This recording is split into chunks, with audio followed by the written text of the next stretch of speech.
100 days into President Trump's second term, tariffs have upended the global economy. President Trump marks 100 days into his second term on Wednesday, with the global economy reeling from tariffs that are still uncertain, as the US administration says it's holding trade talks with China that Beijing denies are happening. Carsten Brzeski is Global Head of Macro at ING Research. Carsten, do you detect a backing down of the Trump administration's trade rhetoric in recent days? Is that happening?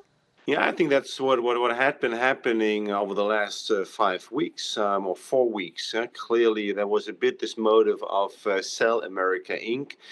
So we saw capital coming over to Europe. Clearly, is this now really a trend that will continue? I'm always very cautious in extrapolating just a couple of weeks into the distant future. What it means is there was a fear factor going on in the US. I think also investors realizing that these tariffs are going to hurt the US economy. They're going to bring higher inflation, lower growth in the US.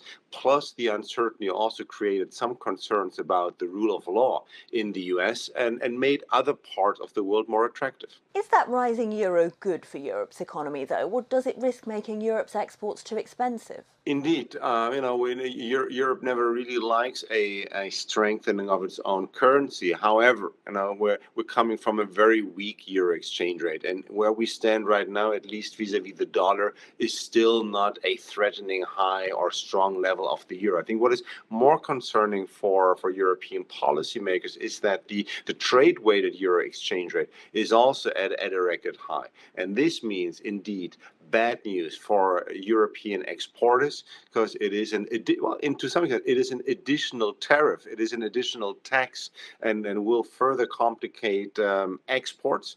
On the other hand, it leaves more room for the European Central Bank to continue cutting rates, because the stronger euro is clearly another disinflationary factor that will allow the ECB to continue cutting rates. That was Carsten Brzeski of ING. Don't forget, you can watch more videos on Reuters.com.